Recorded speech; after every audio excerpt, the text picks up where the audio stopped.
Hello बच्चों, let's see the question. The sum of magnitude of two vectors acting at a point is 16 Newton. If their resultant is normal to the smaller force and has a magnitude of 8 Newton, then the forces are, here we have given 4 options. Now to answer this question first, we will discuss here the key concept, and here the key concept is the resultant of two given vector. तो अगर हम बात करते हैं यहाँ पे resultant of given two vectors की, उस पर्टिकुलर केस में हम इसका मैग्नीट्यूड निकाल सकते हैं by the formula R equals A square plus B square plus 2ab cos theta से theta is angle between two given vector. और यहाँ पे जो एंगल की वैल्यू है, अगर मैं इसको ड्रॉ करके दिखाऊं, ये आ गया वेक्टर ए, इसके साथ यहाँ पे आएगा वेक्टर बी, और इनको मिला के हम पैरेललोग्राम अगर ड्रॉ करें तो जो इनका डायगोनल आएगा that will be the resultant of the given two vectors.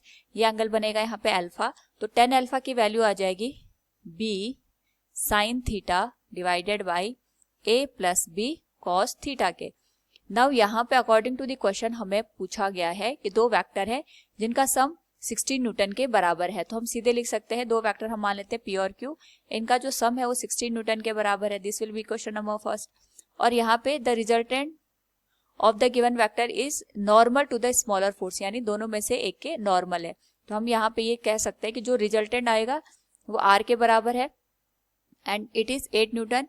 तो जो रिजल्टेंट हमारे पास है ये यहाँ पे स्मॉलर फोर्स के साथ 90 डिग्री का एंगल बना रहा है, यानी जो अल्फा की वैल्यू है इस केस में वो 90 डिग्री के बराबर है। So it will B tan alpha equals, यहाँ पे मैं b को q से रिप्लेस कर देती हूँ, q sine theta divided by p plus q cos theta.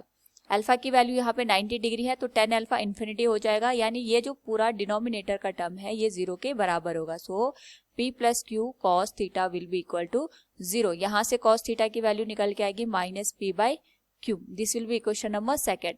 Now यहाँ पे according to the given question अगर हम दोनों जो वेक्टर है इसका रिजल्टेंट देखें तो ये आ जाएगा p square plus q square plus 2 into p into q cos theta with square root, और ये बनेगा हमारे पास यहाँ पे r के बराबर, और r की वैल्यू हमारे पास यहाँ पे 8 के बराबर दे रखी है। So it will be square root of p square plus q square plus 2 into p into q cos theta.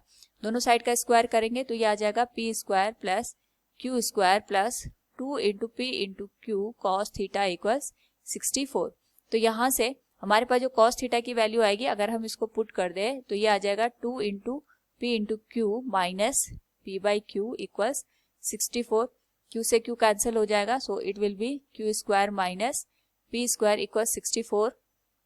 It will become Q plus P into Q minus P equals 64।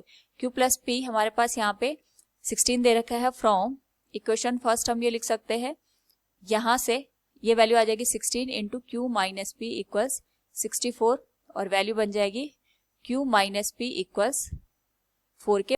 This will B equation number third.